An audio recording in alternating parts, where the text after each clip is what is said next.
Welcome to Stocking the Pantry with Hal. It's a series of videos, articles, and my ramblings produced in cooperation with the Point Defiance Ruston Senior Center. Our goal is to provide information and resources to help everyone to be better prepared and reduce food waste. So let's get started. Today we're going to be making some dehydrated desserts, snack-like cookies. I have to admit that I have a fairly bad case of type 2 diabetes. And one thing I've discovered, the hardest thing is finding appropriate snacks. Things that you can have around the house to satisfy that every once in a while urge that everybody has. And while I don't practice the keto diet, because they also have a great concern about reducing carbs, I found a lot of recipes, especially for dehydrating, that come out of the keto philosophy. So the first one that we're going to do are coconut yogurt drops. And it's just 2 ingredients, coconut and Greek yogurt.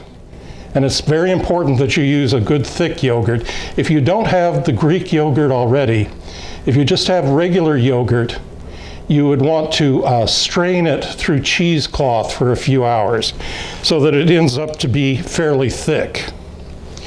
And you can also add some kind of sweetener to it. You can add something like xylitol or stevia, anything that's a low glycemic index. And you can also add color to it.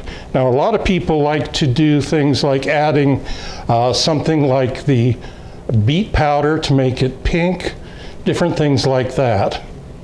But basically, you just mix it together and then you apply it in droplets.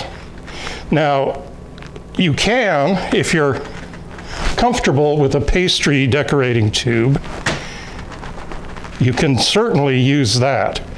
And I tried it before I came today, and I need a lot more practice. But it also recommends you can do it with a teaspoon. And so you just fill the tray up, put it into the dehydrator, put the cover on, and 135 degrees on the system for about 6 to 12 hours, depending on the humidity and how big you make them. And when they come out, they kind of look like little wafers.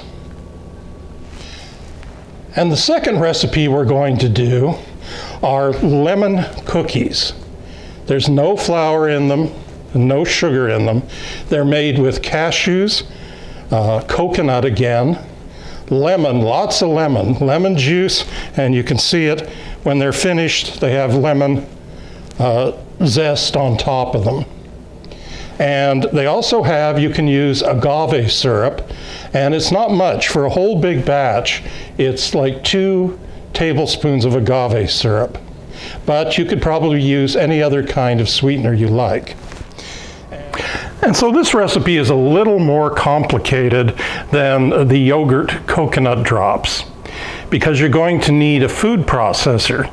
First of all, you grind the cashews down until they're like a flour or very crumbly. Add the already shredded coconut or desiccated coconut, blend it together. Add in lemon juice, lemon zest, and agave or whatever you're using for the sweetener, and then use the food processor to mix it up again.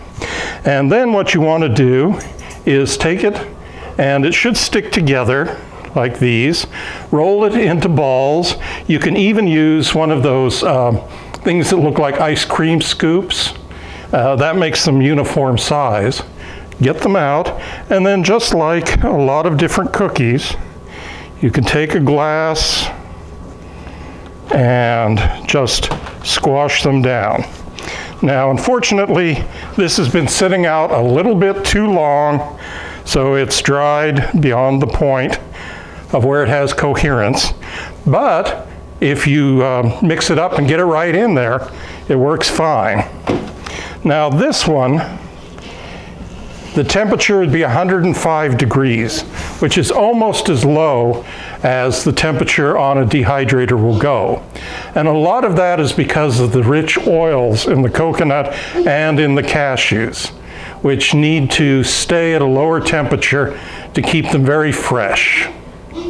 And that takes about 6 hours for that, and this was a much bigger cookie, to turn into a cookie. So you can see that dehydrated snacks are very easy to produce. And in the future, we'll be doing some more interesting dessert type ones, like a very low carb version of a carrot cake.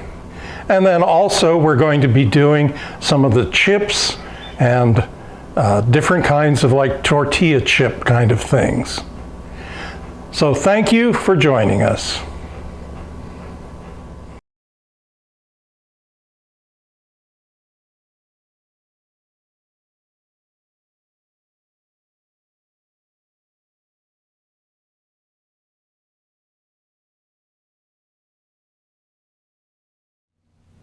Thank you for sharing this time with us. If you'd like more information about the Center for Food Preservation Arts, including more recipes, check out our website at preservefoods.blogspot.com and follow us on Facebook so you get notifications of upcoming articles, videos, and events. And we hope to see you back here for our next virtual canning party.